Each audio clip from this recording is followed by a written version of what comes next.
What's up, Ascenders? This is episode 3 of The Ascend Show, and I'm your host, Brian Henry. And in this episode, I'm speaking to Barry Mangione. Here's a sneak preview. I was alcoholic, heading towards bankruptcy. I was in depression and heading towards being suicidal. I woke up behind the wheel of my car. I was on the wrong side of the road, heading straight for a four-way intersection at a traffic light. So that's when I really started changing things around and starting to change my thinking.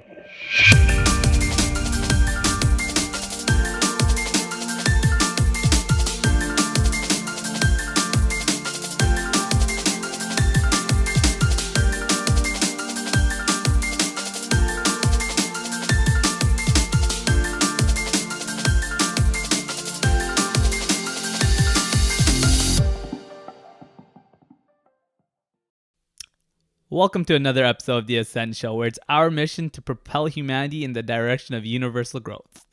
On the show, I have thought leaders on who will inspire you to create an exciting and fulfilling life for yourself by teaching you how to improve your state of wellness, live on a higher plane of consciousness, and realize your potential. So as you guys would have heard in the intro there with Barry, he's been through some pretty dark times in his life. He's battled with depression and alcoholism. And the reason why I had Barry on the show to speak to us was because he has done a complete 180. He has turned things around quite a bit. He's now doing some really good work as a writer, a musician, and a physiotherapist. And for him to be doing the work that he's doing now, he had to overcome the obstacles that he had once faced. And the way that Barry has managed to do so is by asking the right questions. And that's what we talk about today. The questions that allowed him to come about the answers that kept him moving forward and helped him overcome the difficulty that he faced. And what you'll find is that these questions that he asked himself were questions that anybody can ask when they're reflecting and trying to overcome any sort of challenges in their own lives. So without further ado, let's get into the interview and find out what some of those questions were. Barry, welcome to Ascend. Thank you for joining us. Thank you for having me, Brian. I appreciate being here, and I appreciate what you're doing. Of course, and we appreciate your time here at Ascend. So for the audience that may not be familiar with Barry's work, Barry's he's involved in quite a bit of things. He does a little bit of everything. He's an author, a musician. He has his own podcast called the Self-Help Rockstar Show. He's also a life coach, and I believe you used to also be a physical therapist, correct? Still am, actually. Okay. Just have my hand in many things. I'm not sure how you are able to make time for all those things, but it must be great work that you're doing in order to balance all those things in your life. Yeah, a lot of the work is very rewarding, and that helps to keep me sane throughout a lot of the juggling that I do. There you go. So, Barry, I know that you've been through some tough issues in your past, and of course you've been able to turn it around and create a life that is filled with peace and happiness. Why don't you begin with help paint us a picture with regards to some of the dark places that you've been? Oh boy, so a few years ago I was alcoholic and heading towards bankruptcy. I was in depression and heading towards being suicidal. So I believe it was, I'm losing track of time, but it was around 2009, that I filed for divorce and bankruptcy in the same year. And I also quit drinking that year. So that was a big one for me. And from there, I was just really good at making really bad decisions. I just kept getting myself more and more into debt, thinking that I could pay this stuff off and not really taking care of my finances. And before I knew of it, just kept borrowing more against my house and borrowing more on credit cards, and wound up between $40,000 and $50,000 in credit card debt and underwater my mortgage. And in order to cope or not cope with all of that, I was drinking heavily. I was hiding my drinking, and finally things blew up. The mortgage crisis hit here in America, and I couldn't borrow anymore, and bills kept coming in. We couldn't afford to pay them, and my marriage was also in trouble at that time, and wound up leaving my wife at the time, and then filing for divorce, and then soon after that filing for bankruptcy, and the drinking just got worse. It got to the point where it was the first thing I would do in the morning. It was what I would do all day long. I would take a bottle of vodka with me wherever I went, and in order to get through the day, I would do a little trick where I would have a water bottle and fill it halfway with water and halfway with vodka to kind of cut the smell of alcohol, and just sort of nurse that like a baby bottle all throughout the day, just to keep a constant buzz on. And one of the major turning points for me came when I was heading home from a show with a band that I was in, and I had been drinking my butt off at that show because I had been able to get rides home from people before, and this night that wasn't going to happen. And so I was left to drive my drunk ass home. So I was about maybe 2 miles from home when and feeling pretty good about myself, that yeah, I'm there, I'm making it even though I'm driving drunk. And then all of a sudden I woke up behind the wheel of my car. I had blacked out driving down the road, and I was on the wrong side of the road, heading straight for a four-way intersection at a traffic light. And that kind of snapped me awake. Thankfully, by the grace of God and the universe, I pulled over to the right side of the road and got home safely. And that started this wake-up call for me. And really one of the questions in the book that we're going to get to later is how long can I keep this up? And that's what I really started asking myself, questions like that is, seriously, how long can you keep this up? You got lucky this time. You're not going to get this lucky again. Next time you could get hurt or killed or hurt or kill somebody else. So that's when I really started changing things around and starting to change my thinking. And from there, it wasn't immediately afterward, but I did quit drinking after that. And then starting to just ask questions and devour a lot of self-help books, podcasts like this one that you're doing right now, and just taking in all the information that I could in an effort to just improve myself and change my situation. Mm-hmm. And so, here I am today. I'm an author and married now to an amazing woman. We have the best, happiest relationship of my life, and things are light years different than they were back then. Mm-hmm. Right.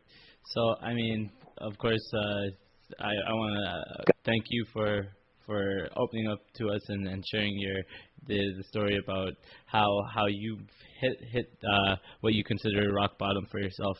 But again, mm-hmm. let's bring things to a little bit more of a positive light now. Sure. Of course. So again, of course, you've been able to turn your life around quite a bit.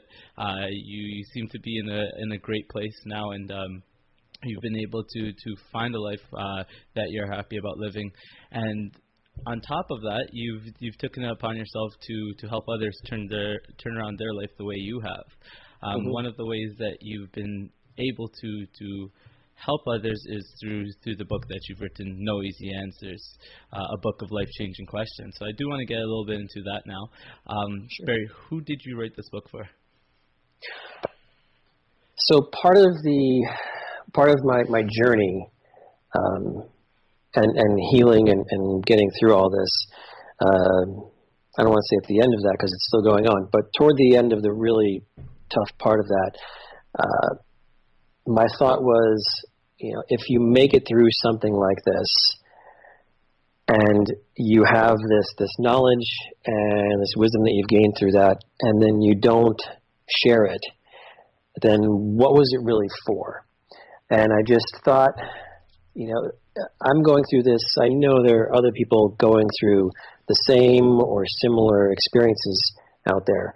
And I believe if we're not here to help each other, why are we here? Mm-hmm. So that was a big reason for putting the book out there. And I'd always, whether it was music or writing, been a creative person. And I think that was another thing that kept me going. I had my kids, but I also was just either writing music or just writing other stuff. Having that outlet to just get my emotions out was huge. So I decided to frame this book in the framework of questions that I had asked myself along this journey that I was taking. And the book itself was a journey for me, just looking back at where I had been and what I had done and how far I had come. And so my goal was to just share this knowledge and help people and share some of the dark stuff that we tend to not talk about. Suicide is really a silent killer in many ways because people just don't talk about it. And so I wanted to get that out there. I wanted to say, yeah, this was me. And if you're out there feeling this way, you're not alone. Mm-hmm. Right. So one of the things I do really like about your book is that format you've taken with having each chapter be a question that we can ask ourselves to better understand ourselves and how we can find a little bit more meaning in our life and take a turn towards living a little bit of a happier, more fulfilling life. So rather than claiming to have those answers, your book seems to be a little bit more about helping us find those answers for ourselves, and I do really like that format.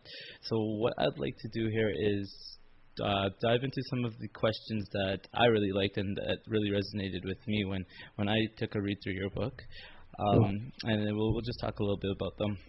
Sure. All right. So your book is broken down into 3 stages: recovery, redemption, and reinvention. So the first phase being recovery. Why don't you tell us a little bit about what that is?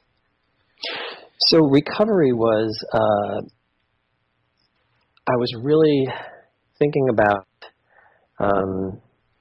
it was that part of the conversation and the question around recovery is, sort of getting back to normal. And if you were suicidal, was normal really working for you up to this point? So I had to reevaluate what that was. And so recovery for me was looking back at what I was doing that was working and what I was doing that wasn't working, and trimming away the things that weren't working and trying to let go of the judgments that I was placing upon myself, upon others, and getting rid of the things that weren't working in order to move forward. Some people in the rehab community might refer to that as taking an inventory. So recovery was about just getting yourself to sort of the baseline where then you could work on improvement. I guess it was a transition from like self-help to self-improvement. Mm-hmm. So one of the first questions that you have the readers ask themselves in the recovery phase is, what am I thinking? So I just want to pull a quote from the book here, and it goes, "Listen to the voice, but don't obey it blindly. We are not our inner voice. We are the place from which that voice speaks. Our honesty, our experience, our beliefs, our knowledge, and our attitudes shape that voice. If we're not honest with ourselves, our inner voice won't be honest with us." So, of course, you believe it's important that we listen to the voice in our head, but we shouldn't just blindly obey everything that it tells us. What consequences do you think can come from just blindly listening to this voice that we hear in our head? Oh, boy. when we... That's a really good question, Brian. So now, what am I thinking? Mm-hmm. So blindly listening to that, and not, and it's not really about overthinking things. It's really about just questioning. When for my example, some of the things that my voice was telling me was just were things like, you need this drink to get through the day. And then later on, my voice was telling me, and this was after my incident with the drunk driving, my voice was telling me, okay, you can still drink. It's still going to help you. Just don't drink during the day, and just wait until you get home and you're not driving anymore. This is your own voice. This isn't somebody else putting these words in your head. It's you. And so those are some consequences of listening without questioning. And part of the recovery process is really questioning, where are my thoughts coming from? And, how did I develop these thought patterns? And, if you're not in the habit of questioning yourself, you can wind up having some overconfidence in some of these decisions that you're making, and then wind up thinking that, yeah, I can drive home drunk. That's fine. I can totally handle my liquor. Mm-hmm. So yeah, that's some of the extreme examples from my own life. Mm-hmm. Yeah, no. So I think it's a great realization to understand that voice in our head, it can possibly at times not be quite honest with ourselves, and and by understanding that, and like you said, questioning it, where we're able to, I think, make better decisions rather than just identifying with whatever thoughts we have, right? So, all right, so going into the next stage here, redemption. Can you tell us a little bit about what redemption is? So redemption would be working towards atonement. And it's really, once you become aware of, where you've been and what you've done, and then what you have control over and what you don't have control over, then redemption is about sort of reclaiming your soul and reclaiming yourself. And it's really this process of forgiveness for yourself and for anyone who may have wronged you. Not so much to let anyone off the hook or to let yourself off the hook for anything you may have done, but forgiveness in its truest sense is really freedom. Because, I have a that I wrote for another music project that I did years ago, and the chorus of that song just says over and over again, because I wanted just to drive it home to people's consciousness. If I don't forgive you, I will always be angry. If I don't forgive myself, I'll never be free. And that doesn't even rhyme, but I just wanted to just pound that home to people. If I don't forgive you, I'll always be angry. If I don't forgive myself, I'll never be free. And so redemption is about, sort of letting go of those past mistakes so you can move forward, so you can be in a place here and now where you can move forward and improve. Mm-hmm. So I know you write that that it allows to free us from the guilt that we have, and you believe that guilt drains us of energy. It totally does. Totally does. I think I write in the book, have you ever felt guilty and energized at the same time? I haven't. Sorry, guilt to I didn't me. catch that. Guilty and... Oh, guilty and energized at the same time. Right. Okay. I haven't felt that way, simultaneously. So to me, guilt can be a useful way to sort of get started on changing something in your life that needs to be changed. But if you're constantly operating from guilt, you're constantly thinking negatively of yourself. And so I try to shift the focus from guilt to responsibility instead, because then once you take on responsibility, that's more empowering, and that allows you to say, all right, I'm going to be responsible for this, and I'm taking ownership of this, and then I'm going to be the one to make the change. Right, and it leads perfectly into one of the first questions in the stage of redemption in the book, and it's, am I being responsible? And I think what I got from it, at least, was that question comes down to understanding that you're the only common thing in all of the failures and the successes that you have, and by understanding that, you can take greater responsibility for them. So yep, absolutely.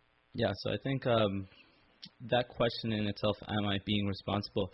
I think many people can admit that the answer to that question is a no for themselves, but of course it's not always.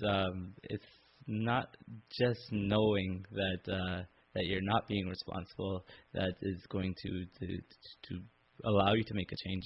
It's about actually doing it and making a change, right? So the questions that come after that, for me at least, is the what is the right thing to do and what am I waiting for?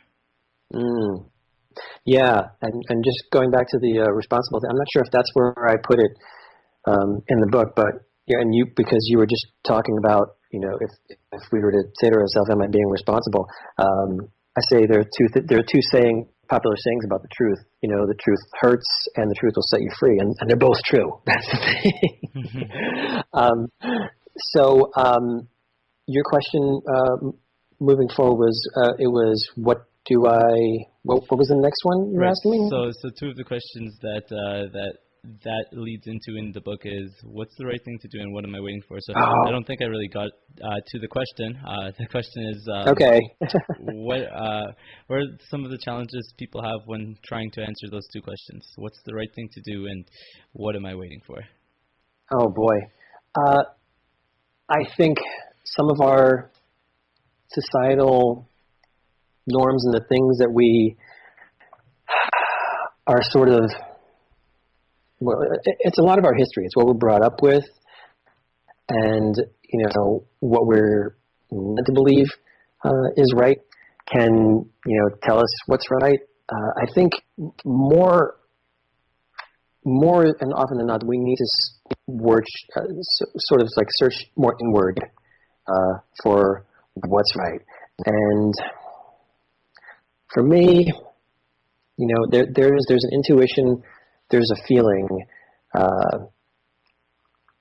and as far as what's the right thing to do, it's really about am I doing more harm than good with this decision, whether it's for myself or whether it's for the people immediately around me in my life or for the community that I live in and the world. I think looking at what's the right thing to do, you have to look at both worlds. You have to look at your inner world, and you have to look at the world at large, and see what good is going to come from these things that you're doing. And I think I have a process in there of how do I feel now? How will I feel after I've done this thing that I'm thinking about doing or thinking about deciding to do, and how will I feel if I don't do it?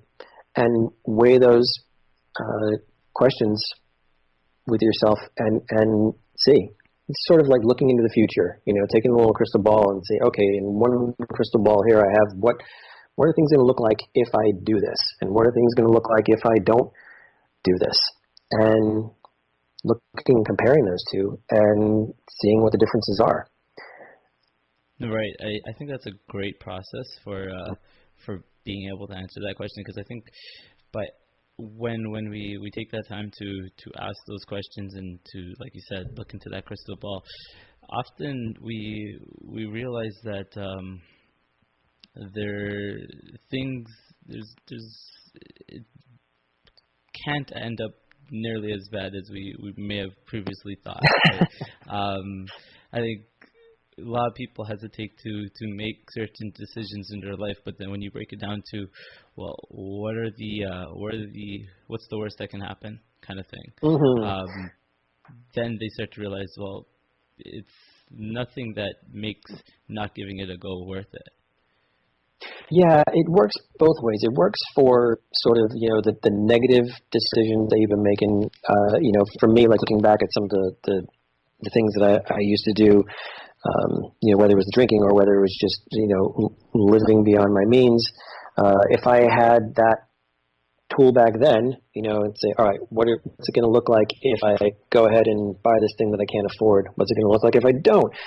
That would have been useful then. And in the same time, if you're past that stage and you're in a place where you're not really making those negative decisions anymore, and you want to move towards something positive, but you're a little scared and you're a little hesitant. For me, that's where the what will it look like if I don't do this side of the question really comes in. It's like, am I going to just wonder? Am I going to have regrets if I don't take this chance or try this thing?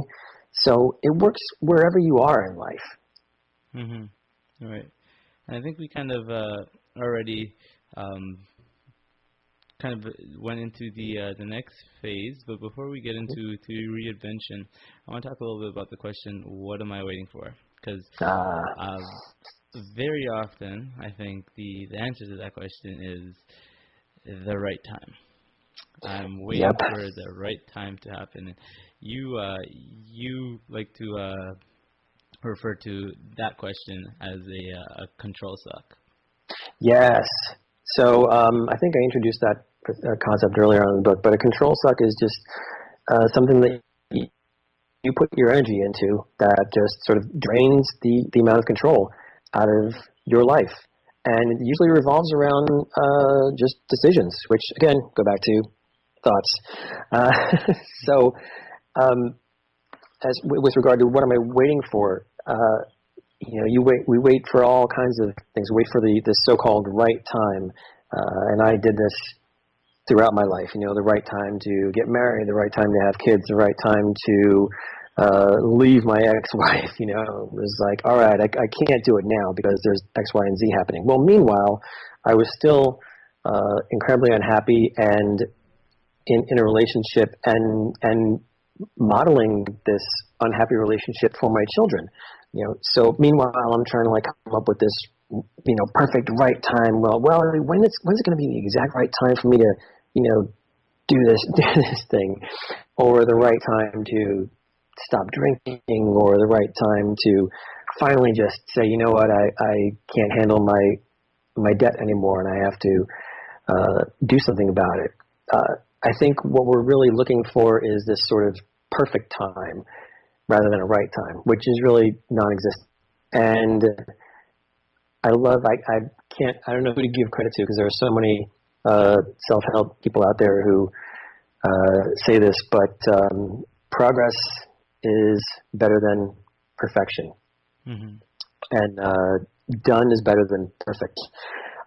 When you're in that what am I waiting for period, when you are living between these two possibilities, it's agonizing. Once you make that decision, for better or worse, even if you find out, immediately afterward or shortly afterward, even longer down the road, that it was the wrong decision or not the best decision you could have made, at least you made it.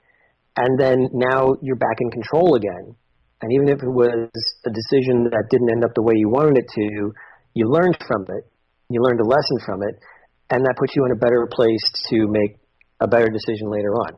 But just hanging in that waiting room of, should I?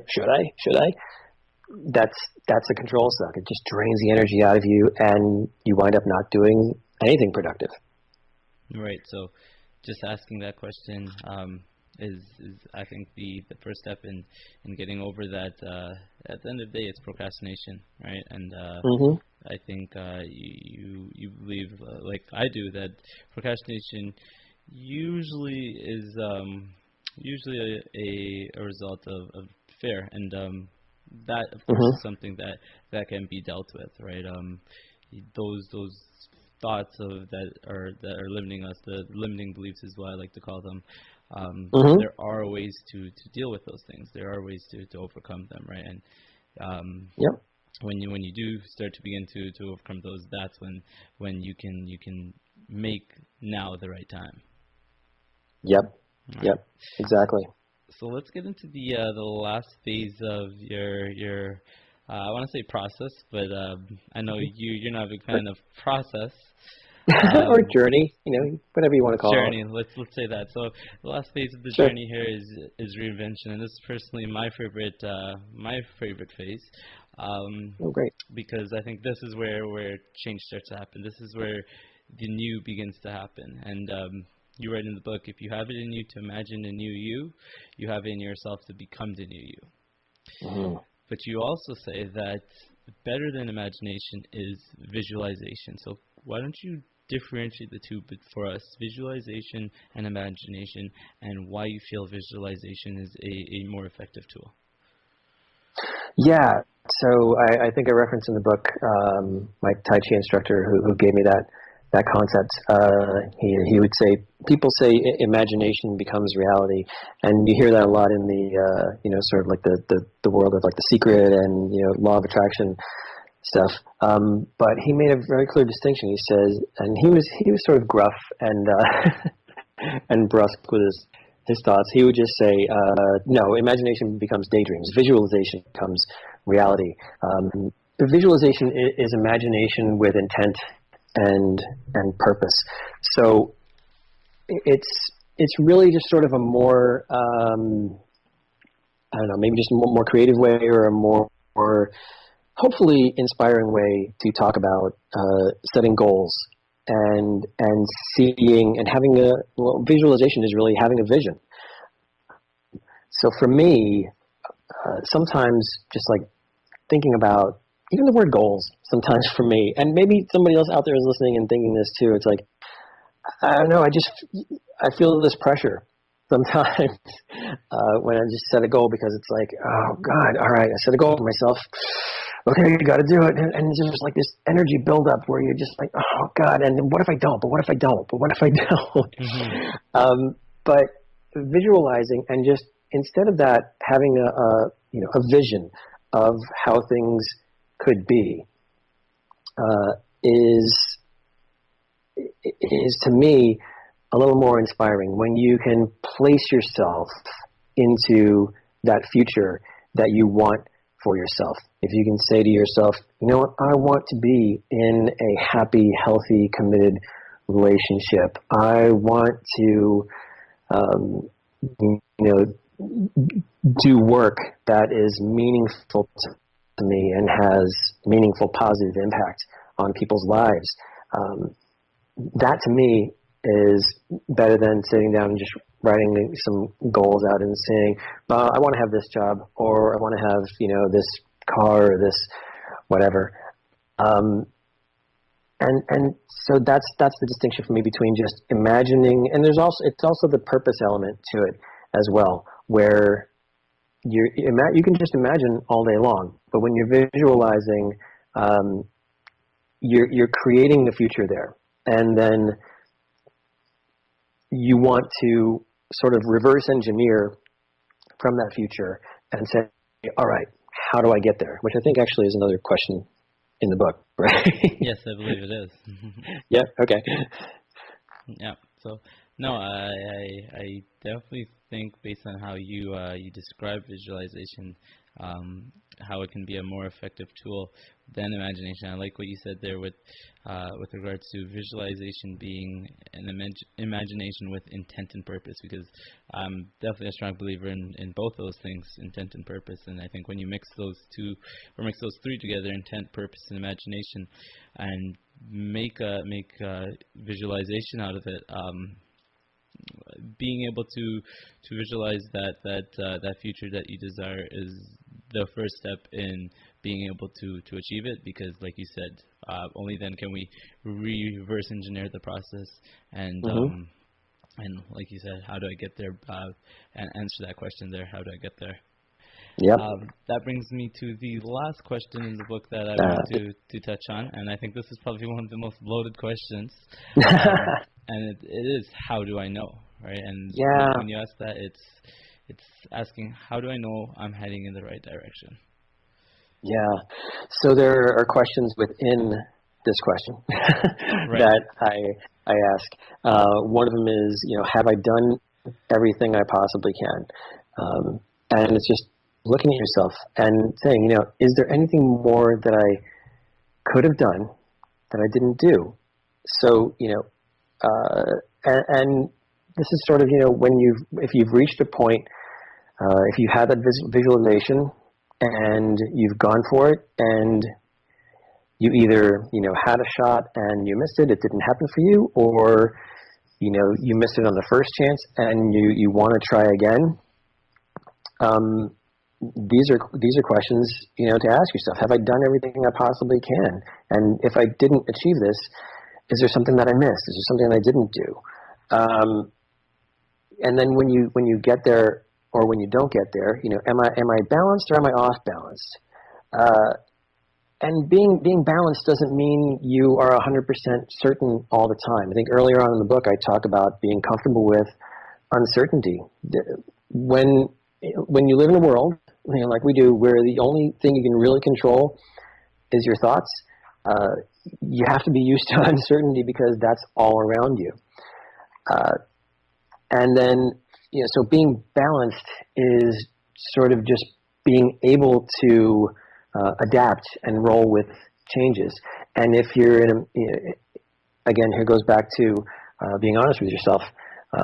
Ask yourself, am I in a state right now where I'm balanced, or am I off balance, where, when bad things come my way, or when things don't happen, am I totally rocked by it and I don't recover? And then maybe that's something I need to address, and maybe I need to step back and look back at why that's happening.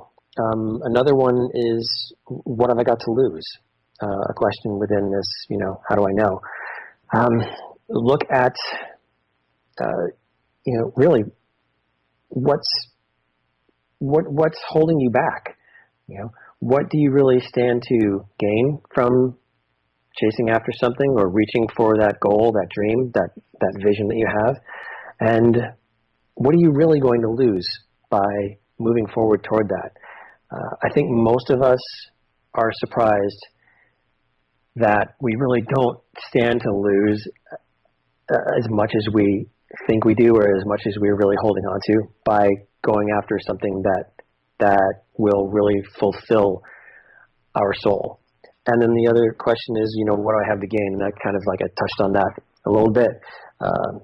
And it all kind of, rolls back into itself. It rolls back into the questions of those two crystal balls.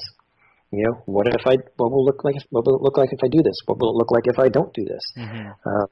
So, the book kind of reads back on itself sometimes. Right. Well, yeah, no.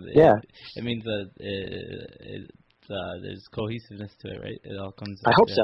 I sure hope so. There you go. One last quote I want you to help us decipher here, Barry. Sure. It goes, if your head, your heart, and your gut are all on the same page, you'll know it. You'll feel balanced, relaxed, and confident. You won't worry about what's coming next, but you'll know you can handle whatever comes your way. Can you just help us understand the difference of the feelings of the heart, the head, and the gut, and how do we know what's coming from where? Another good question. Another good question, Brian. Another good one. For sure. Do your best to just kind of, I think before you even get into it, it's one of those things that is better understood, experienced than explained. But do your best to help us. And going along those lines, think about a time in your life when you felt powerful, and all these things were in line. In your head, you knew you had done something good, done something right. In your heart, you were just happy. And in your gut, there was no uncertainty there. Keeping in mind those three sort of decision makers, I guess, in your life, Yeah, I would really, and that's actually, I haven't really called it that before, but your head, your heart, and your gut, those are really your three decision makers in your life. Sometimes you go with your gut, sometimes you think things through, sometimes you just follow your heart. Hmm. But when you have all three of those together, and I think I don't want to say use, I think I use the example of when I met my wife and married her. All three of those were just right in line. You know, my gut was telling me this was good, and my heart was already on board, and my head, you know, crunched all the numbers and did all the calculations, and just said, yeah, this is great. And I've had, you know, other situations in my life before where I just went with my heart and didn't use my head, and then my head was like, see how that turned out, Hmm. you know. Or you go into something, you know, with your head and thinking, but your gut is kind of like, I don't know. And, you know, there's a reason we have these expressions, you know, stomach tied up in knots, you know, things like that. Um, I think if you can keep those three things in mind, those three decision makers, if those, they're sort of like a committee, you know, if they can all agree, Hmm. then you're in good shape. And it really is a feeling that you feel in your body. You'll feel, if you pay attention to like the way your body feels, you won't feel sort of that tension that you feel sometimes, your shoulders crawling up into your ears, and you know, that upset in your stomach. When those three are in line, you know it. You just know it. Great. So I think it comes down to, if I understand correctly, feeling out all those areas in your body, and trying to align them in the best way that you possibly can. And when you can align those areas, you know that you're on the right track. Absolutely. Yep. Barry, before you head out here, I just want to mention that I know now your passion lies in spreading positive change in your music. Hmm. Personally, I don't think it makes sense to talk about music, because I think music is something that is better experienced listened to. Yeah. So why don't you just tell our listeners here before you leave, where can some of them where can we find some of your music? Yeah. So, yeah, I have the book, which is out there, and the podcast, which I've taken a bit of a hold on, but I will probably resume at some point. And then I'm focusing more on this. I've been a musician, you know, for most of my life, and now I have this band. It's called Blue Alien Mystic. So my website is barrymangione.com. You can also go to bluealienmystic.com, and part of the goal, or the vision, let me say, is to incorporate some of these ideas of, you know, the self-help, the self-improvement, and just changing your life and creating positive change in yourself and out there in the world, and putting it into a musical package that is maybe not the typical gift wrapping that you would get for this type of content, let's say. You know, I think a lot of us go into this self-improvement, this self-help world, and we find a lot of new age kind of music sounding out there, but I'm a rock and roller, and I didn't see a lot out there that was really, you know, was just good rock music that was putting these messages forth. And I thought, hope maybe I can fill that void. So that's what Blue Alien Mystic is all about. And it's so funny you said, you know, it's so hard to talk about music, and that's kind of was sort of the inspiration. I was in a sensory deprivation tank, which is another thing that I recommend highly for anybody out there who's looking to get in touch with, you know, their deeper self. And I had a vision of this blue alien shaman entity, and you know, that's where the name for this band came from. And part of the idea that was communicated to me was, you know, sort of, why do you need to name everything and classify everything? Just it needs to be felt. And so I think that's what you were trying to get at with, so hard to talk about music when it's really about feeling it.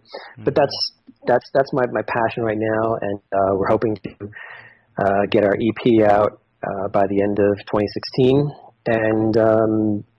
and spread the word out there, and just try to get people rocking and changing their lives at the same time. There you go. I look forward to giving you some of your music to listen through, and I'm sure some of our listeners will be very, very excited to hear some of your stuff as well. Thank you. I just want to thank you so much for joining us and sharing all the wisdom that you have with our listeners. It was great having a conversation with you. Thank you, Brian. It was my pleasure being on the show, and I really appreciate what you're doing out there in the world to just make this world a better place and help people ascend. There you go. Ladies and gentlemen, that was Barry Mangione. Thank you.